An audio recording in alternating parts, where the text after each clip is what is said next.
আল্লাহ বললেন মুক্তা তুমি পানি দাও।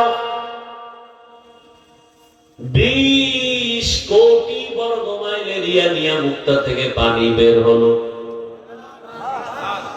বুঝে না আসলে যদি কেউ যুক্তি চায় দিলের সান্ত্বনার জন্য, তার জন্য যুক্তি আছে। আর যদি কেউ বলে যুক্তি না পেলে মানবো না, ওর জন্য কোনো যুক্তি নেই। আর যে বলে আমি না বুঝলেও মেনে নিছি, তবে যুক্তি পাইলে দিলের একটু কি হবে, সান্ত্বনা হবে। যেমন পয়গম্বর ইব্রাহিম আলা নবিয়িনা ওয়া আলাইহিস সালাতু ওয়াস সালাম আল্লাহকে বলেছিলেন, হে মালিক তুমি মরাকে জিন্দা কেমনে করবা? আল্লাহ প্রশ্ন করলেন, ইব্রাহিম তুমি কি বিশ্বাস করো না? বলে অবশ্যই করি। তাহলে আবার প্রশ্ন কেন? নবী বললেন লিয়াতমা ইন্না কলবি, আমার অন্তরের সান্ত্বনার জন্য। এক ছোট মুক্তার থেকে 20 কোটি বর্গ মাইলের পানি কিভাবে আসলো? যুক্তি না থাকলেও মানেননি? মানেন? মানলে যুক্তি শুনেন। রহমতের নবী আমার যুদ্ধের ময়দানে রওয়ানা, সাহাবায়ে কেরাম সাথে রওয়ানা। হঠাৎ চলতি পথে পানির সংকট দেখা দিল। যার যার কাছে দূরের সফরে পানির পাত্রে পানিও শেষ হয়ে গেল। আশেপাশে পানির কূপ নাই। পেরেশান হয়ে গেলেন, ইয়া রাসূলুল্লাহ পানির পিপাসা। নবী বললেন পাত্র খালি? বলে হ্যাঁ। তো খালি হলো দুই এক ফোঁটা থাকে না? থাকে না? আর বলেন না কেন? নবী বলেন সবাই পাত্রের ওই 1-2 ফোঁটা পানি এক জায়গায় জমা করো, করল। 50টা 100 200 300 পাত্রের 1 ফোঁটা করে পানি। এই আস্তে আস্তে অল্প কিছু রাসূল শাহাদাত আঙ্গুল রেখে আল্লাহর কাছে দোয়া করলেন। এই পরিমাণ পানি সেখান থেকে উঠল। সবাই পাত্র ভরে নিলেন, পান করলেন। এরপরও পানি আগের মতোই আছে।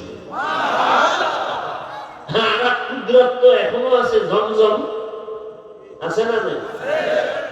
ঝমঝম কূপের পানি সারা দুনিয়ার বিজ্ঞানীরা একমত, জমিনে ঝমঝমের মতো বিশুদ্ধ পানি আর নাই। Crore crore crore million trillion billion litre পানি হাজিরা নিয়ে যায়, কিন্তু শুরু থেকে আজ পর্যন্ত যেরকম পানি এখনো। সত্য কথা বলেন না কেন ভাই? শেয়ার করেন। কমছে? কমে নাই।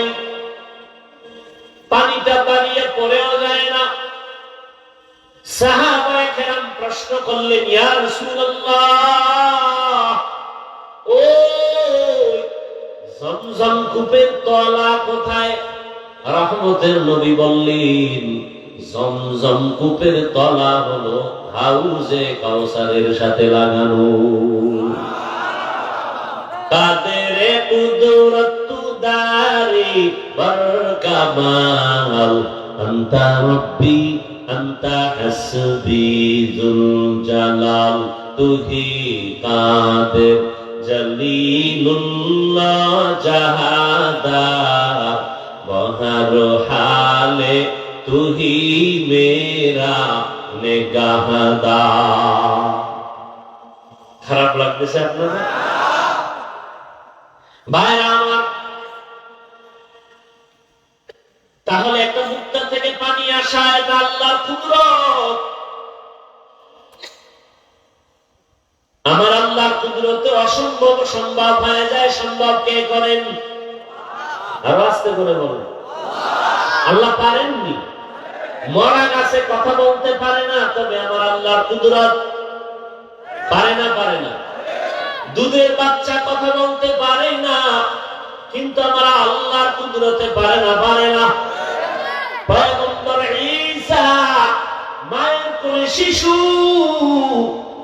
যখন মারিয়াম আলাইহিস সালামকে কওমের লোকেরা ধরে বলল, এই বাচ্চা পাইছো কই, বাপ নাই। একদল বলতে বলতে বলে ফেললো, এই সন্তান যারস সন্তান। আসতে বললেন কেন? খেয়াল করেন, ঈসা নবীকে বলে বাপ নাই, অতএব এটা কি সন্তান? বলেন না কেন? অবৈধ সন্তান। এইবার আল্লাহ জানায় দিলেন, মারিয়াম তুমি নিজেই বলে দাও যে এই বাচ্চাটা কোথা থেকে আসছে, ওই বাচ্চাই বলবে। সবাই তো এটা কি কও মারিয়াম, বাচ্চা কথা বলবে, বলো তুমি জিজ্ঞাসা করো। ওই সময় আবার রোজার নিয়ম ছিল, কথা বললেই রোজা ভাঙ্গে যায়, কথা বললেই রোজা শেষ। এটা আমাদের যুগের দরকার ছিল। কি পরিমাণ ঝগড়া, কেউ ঝগড়া করে কেন? রোজায় ধরে রয়েছে, ওরে রোজায় ধরলে আবার ঝগড়া করে কেমনে? সোনারে রোজায় ধরে না, এজন্য ঝগড়া করে। রোজায় যদি অ্যাকশন করে, সে কোনোদিন ঝগড়া করে না। ওই সময় নিয়ম কথা বললেই কি। আর আমরা রসুলের প্রথম যুগে ঘুমাইলেই রোজা শুরু। একজন রসুলের আসে, সারাদিন কর্ম করে, গরিব সাহাবী, সন্ধ্যাবেলা আসছে কিছু খাবে, ইফতারি করবে, পরে আবার খাইয়া লইয়া ঘুমাইয়া রোজা রাখবে। খানা রেডি হইতে হইতে হুইয়া ঘুমাইয়া গেছে, দুর্বল শরীর তো, রোজা আর একটা শুরু হয়ে গেছে। ইফতারিও নাই, সাহারিও, ঘুমের তো একটা কাজ। পরের দিন কাম তো করা লাগবে, কাজ করে বেহুশ হয়ে ঘুরে গেছে রাস্তায়। দৌড় সাহাবা এখানে, ইয়া রাসূলুল্লাহ আপনার আশেক বেহুশ, রোজাটা ভাঙ্গার অনুমতি আছে? নবী কয় না। না বললে নবী বলেন, একটা রোজা যদি কেউ ইচ্ছা করে ভাঙে আর মরণ পর্যন্ত সেই ভাঙ্গা রোজার কাজা আদায় করে, মরণ পর্যন্ত, এরপর ওই রোজার বরকত পাবেন। আর আমরা ছেলে দামরা হয়ে গেছে, বলো বাবা রোজা রাখতে দেয় না, চেহারা নষ্ট হয়ে যাবে। বয়স কত? 2 নাতি। ওই বাবার জিজ্ঞাসা করি, তোমার ছেলে মোবাইল দেখে যে চেহারা নষ্ট করলো, এবার কি জবাব দিবা? খবর নাই। এই জন্য বলি, বহু মা বাবা সন্তানের অপরাধের কারণে হাসরের ময়দানে জাহান্নামে যাবে। ওগো নবীর উম্মতেরা,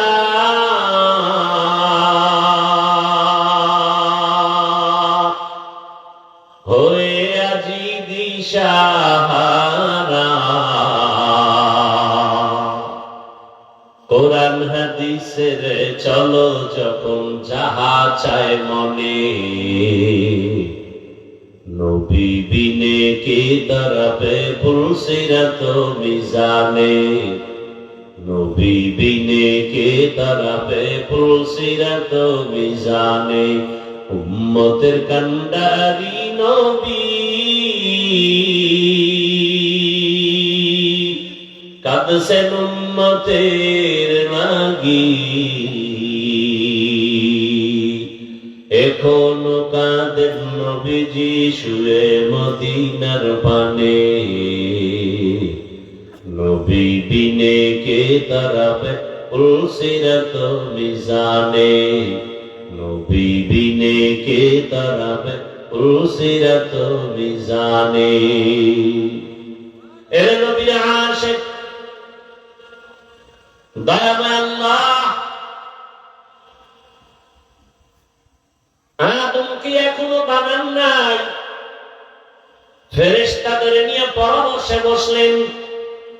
ও ফেরেশতা, আমি দুনিয়াতে খলিফা বানাতে চাই, ইন্নী জাইলুন ফিল আরদি খলিফা, এবং তাদেরকে আমি শ্রেষ্ঠ মর্যাদা দান করতে চাই।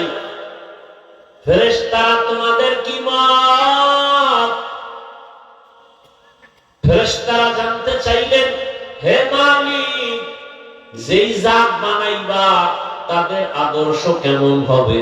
আল্লাহ অন্য আয়াতে আদর্শের কথা বললেন, ওয়াশ-শামসি ওয়া দুহাহা ওয়াল কমারি ইযা তালাহা ওয়ান নাহারি ইযা জাল্লাহা ওয়াল লাইলি ইযা ইয়াগশাহা ওয়াস সামাই ওয়া মা বানাহা ওয়াল আরদি ওয়া মা তাহাহা ওয়া নাফসিন ওয়া মা সাওয়াহা ওয়া আলহামাহা ফুজুরাহা ওয়া তাকওয়াহা। বরকিয়ামত কি জমিদারনে কবাও কে জেনা দি দাগাওহি হাদেহা। এমন জাতি আমি বানাবো, এরা চাইলে নেক করবে, চাইলে খারাপ কাজ করবে, গুনাহ করবে। ফেরেশতারা বললেন, নাহনু নুসাব্বিহু বিহামদিকা ওয়া নুকদ্দিসু লাক। হে মালিক, তোমার প্রশংসা, তোমার গুণগান বয়ান করার জন্য তো আমরাই যথেষ্ট। এটা ছিল সরাসরি প্রশ্ন, মনে মনে আবেগ ছিল, শ্রেষ্ঠ হলে তো আমরাই হব, অপরাধ যারা করে এরা তো শ্রেষ্ঠ হতে পারেই না। আল্লাহ কি জবাব দিলেন?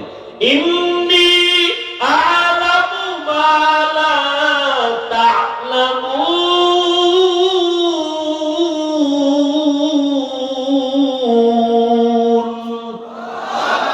আমি আল্লাহ যা জানি তোমরা তা জানো না।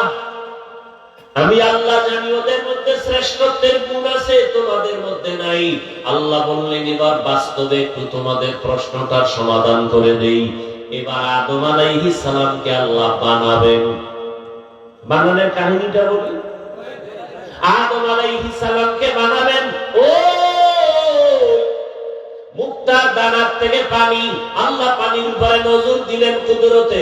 পানির মধ্যে তরঙ্গ আর ঢেউ শুরু হয়ে গেল, ঢেউয়ে ঢেউয়ে ফেনা জন্মায় গেল।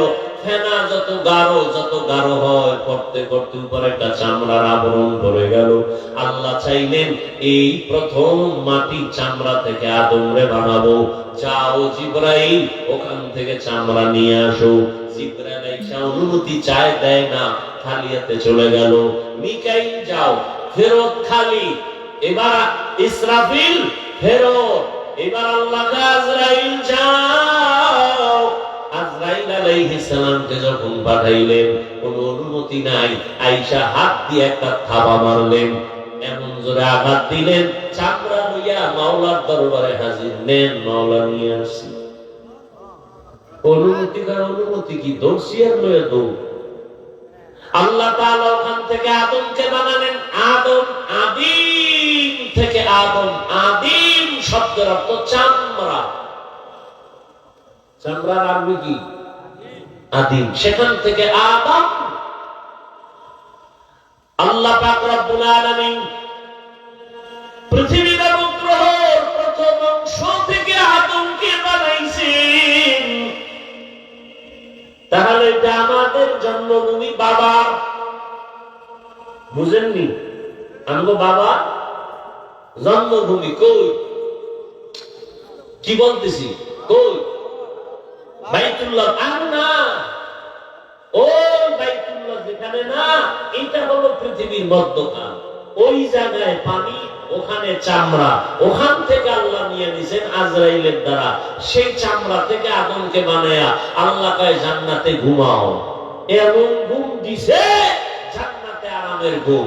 টেলিভিশনের সামনে পাবলিক ঘুমায় না, জুমায় গেলে ঘুমা। শান্তির বাগান তো, এই জন্য ঘুমা।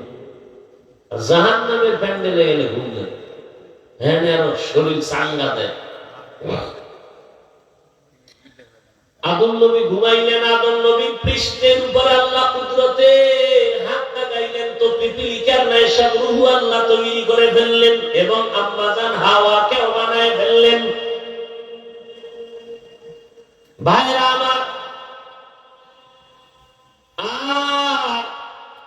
আদমরে বানাইয়া ফেরেশতার সামনে হাজির করে আল্লাহ বললেন, ফেরেশতারা সব মাখলুকাতের নাম বলো। কয়, পারি না। আল্লাহ কয়, আদম বলো, আল্লামা আদামাল আসমাআ কুল্লাহা। আদম নবী সব বলে ফেললো। সাথে সাথে ফেরেশতারা বলল মাফ চাই। রব সুবহানাকা লা ইলমা লানা ইল্লা মা আল্লামতানা ইন্নাকা আনতাল আলিমুল হাকীম। ও আল্লাহ, আপনি যা শিখাইবেন সেই ইলম পাবের বাইরে পাবো না। মনে মনে যে ভাবছিলাম আমরা শ্রেষ্ঠ হব, এটাও ভুল হয়ে গেছে। আল্লাহ মাফ করে দাও। ডাইরেক্ট ক্ষমা চায় না, ক্ষমার মধ্যে একটা ওসিলা পেশ করলো, আমল। ওসিলা দিয়ে দোয়া করা বলে বেদাত। আর আমি ঘোষণা করে গেলাম ওসিলা পেশ করে দোয়া করা সুন্নাত। লিখো, ওসিলা পেশ করে দোয়া করা সুন্নাত। ফেরেশতারা কি ওসিলা পেশ করলেন? আমল। কি আমল? এখান থেকে আমরা যে নজর দিলে দেখি আসমান, এখান থেকে বিজ্ঞানীরা বলে 500 বছরের দূরত্বে খালি জায়গার নাম মহাশূন্য। নবী বলেন আমি মেরাজে গেলাম, প্রথম আসমানে 2টা দরজা আছে, দোনো দরজায় নূরের তৈরি তালা লাগানো। কয়টা তালা? ভেতরে দারোয়ান জিবরাইল আমিন সাথে গেল, কয় দরজা খোল।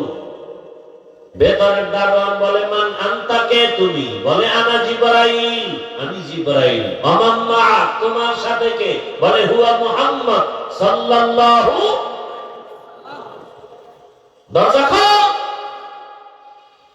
আমার কাছে চাবি নেই, আমি তো ভিতরে, চাবি কই? তা মুহাম্মদের কাছে। আবারও আসতে মুহাম্মদের কাছে চাবির নাম কি? বলে ইসমে আযম। বিসমিল্লাহ বললেই তালা খুলে যাবে। রহমতের নবী বিসমিল্লাহ বললেন, নূরের তালা খুলে গেল। নবী বলেন আমি ভেতরে ঢুকলাম। আদম, আরে প্রথম আসমানে গিয়া দেখা হলো একজন নবী, ওখানে ঘুরে ঘুরে সব দেখা আদম নবীর সাথে মোলাকাত। এরপরে চলে গেলাম, আবার দেখি প্রথম আসমানের আর দ্বিতীয় আসমানের মাঝখানে ফাঁকা জায়গা, 500 বছরের দূরত্ব। আবার দ্বিতীয় আসমানে গিয়ে দেখলাম 2 দরজা, নূরের তালা লাগানো। জিবরাইল কয় দরজা খোল। প্রশ্ন আসলো নতুন দারোয়ান, মান আনতা, কে তুমি? বলে আনা জিবরাইল। আমান মাআক, তোমার সাথে কে? বলে হুয়া মুহাম্মদ। দরজা খোলো। কয় চাবি নেই আমার কাছে, চাবি মুহাম্মদের কাছে। কি? বিসমিল্লাহ। সাথে সাথে তালা খুললো।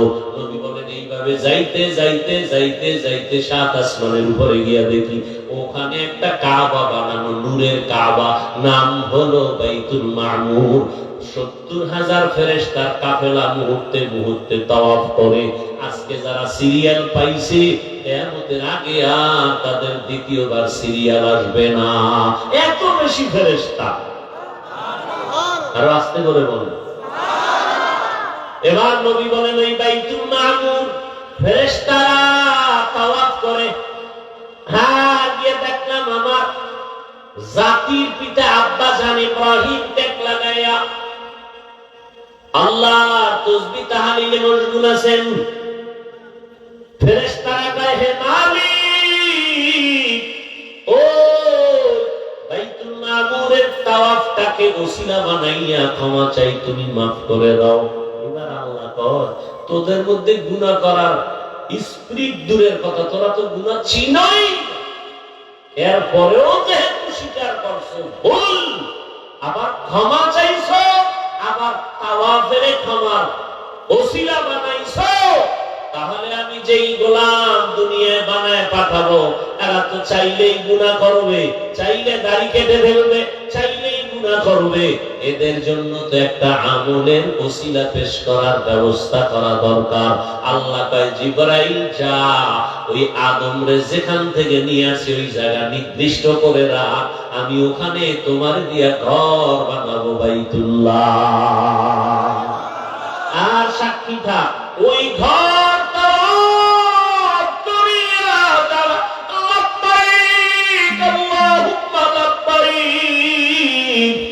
আওয়াজ যারা দিবে জিবরাইল সাক্ষী থাক, ওদের জীবনের সব গুনাহ লাব্বাইকের দ্বারা মাফ করে দিব। জীবনের একটা গুনাহ আমলনামায় থাকবে না। আল্লাহ তাআলা ওই ঘর বানাইলেন। এবার বুঝেননি ঘর বানানোর কারণ?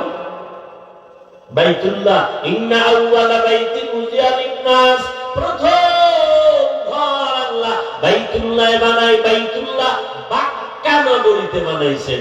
অতীত মানচিত্রে যে এলাকার নাম বাক্কা, বর্তমানে ওই এলাকার নাম মক্কা। বুঝেন নাই? অতীত মানচিত্রে যে এলাকার নাম জালালাবাদ, ওই এলাকার নাম সিলেট। অতীত মানচিত্রে যেই দেশের নাম ছিল ইসলামাবাদ, ওইটা বর্তমান চট্টগ্রাম। অতীত মানচিত্রে নাম জাহাঙ্গীরনগর, বর্তমান নাম ঢাকা। অতীত মানচিত্রে নাম সুদারাম, বর্তমান নাম লক্ষ্মীপুর। অতীত মানচিত্রে নাম ত্রিপুরা, বর্তমান নাম কুমিল্লা। খবর আছে? কি খবর? বুলবারার খবর আছে না? ভাইরা আমার, যেই নগরীকে বলা হয়েছে বাক্কা, ওই নগরীর বর্তমান নাম কি? মক্কা। আল্লাহ বরকতপূর্ণ ঘর বানিয়েছেন। আদম নবী মানুষ হিসাবে ঘর প্রথম নির্মাণ করেছেন। বাইতুল্লাহ নির্মাণ করার 40 বছর পর আল্লাহ দ্বিতীয় কিবলা বাইতুল মাকদিস বানাইছেন। বাইতুল্লাহকে নতুন করে 13 বার নির্মাণ করা হয়েছে। কয়বার? খালি বানানের ইতিহাস বললে তো রাত শেষ।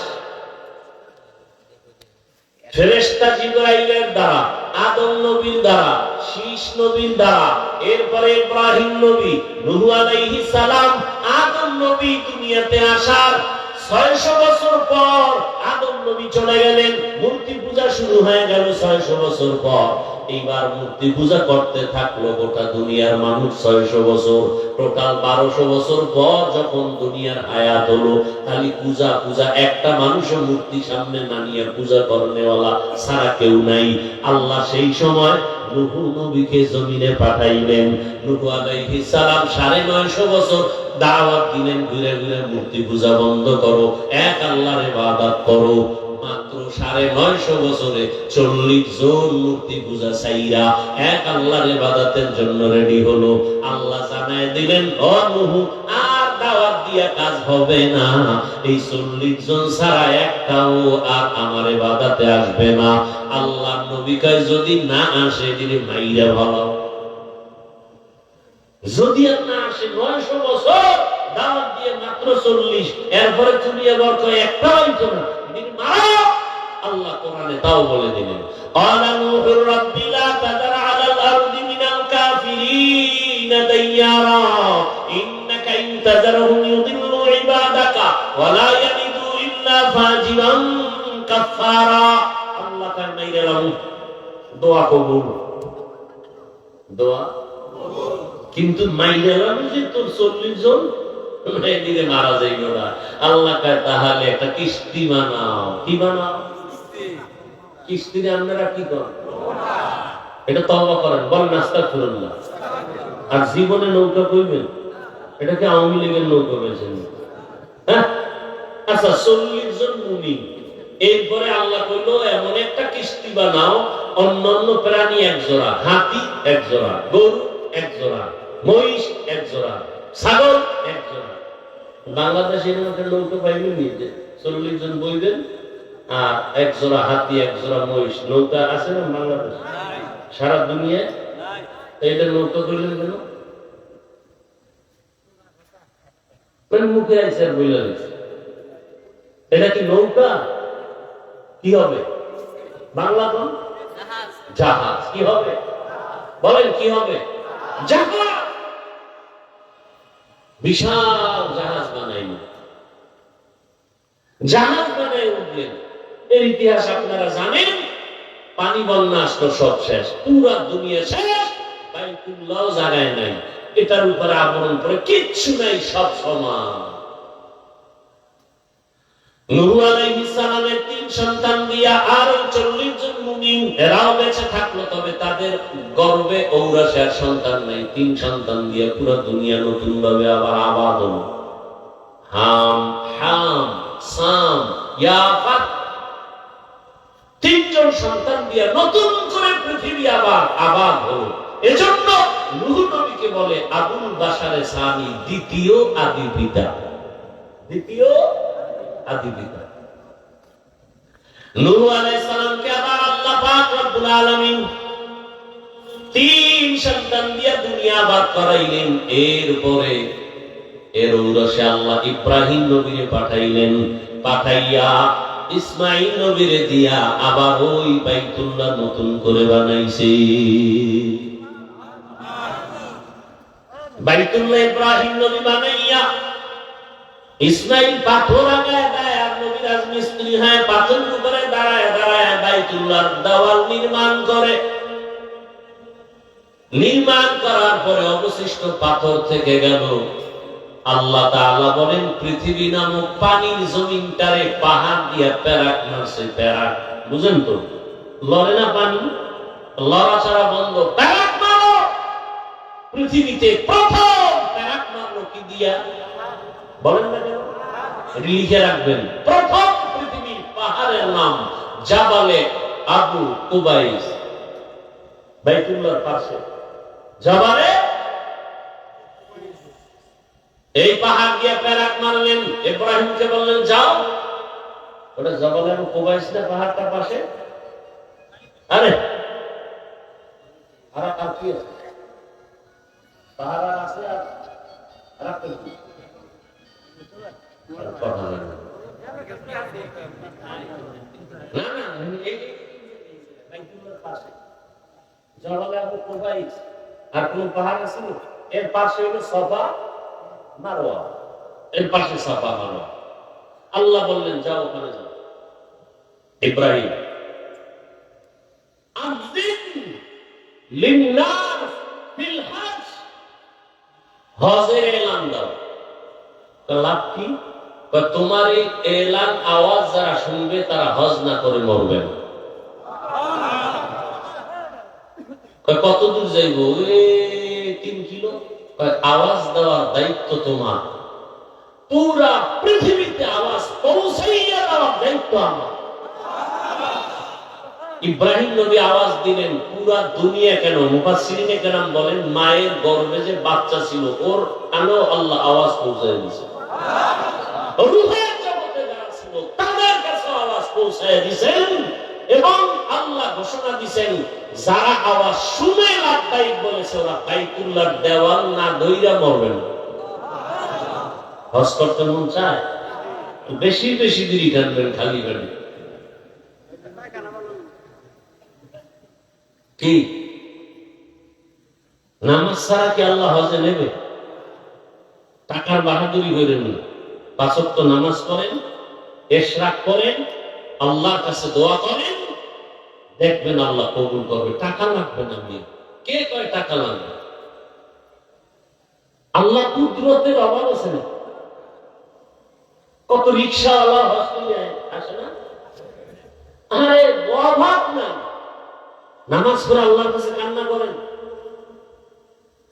নবীজি বলেন ওখান থেকে যারা হজ করে আসবে রাজা মিন যুনুবিহি কা ওয়ালাদাতহু উম্মু কা ইয়াউমি ওয়ালাদাতহু উম্মু। নিষ্পাপ শিশু যেমন মায়ের গর্ভ থেকে আসে, হজ্জে বাইতুল্লাহ থেকেও তারা নিষ্পাপ হয়ে আসে। এর মধ্যে কিছু ভুল ভালো আমার মধ্যে প্রচলন আছে। 40 দিনে বাইরে নামাজে বল, হজের থেকে আইলে একটা হুদা ভাও কথা। 40 দিনে বাইরে যাইব না তো মসজিদে যাইব না? কি আজীব কথা। সারাদিন বাজারে বুঝে থাকে, 40 দিন যাইব না। আর 40 দিনের যে একদিনে কাজা আদায় করবে গালাগালি গুলো। ভাইরা আমার,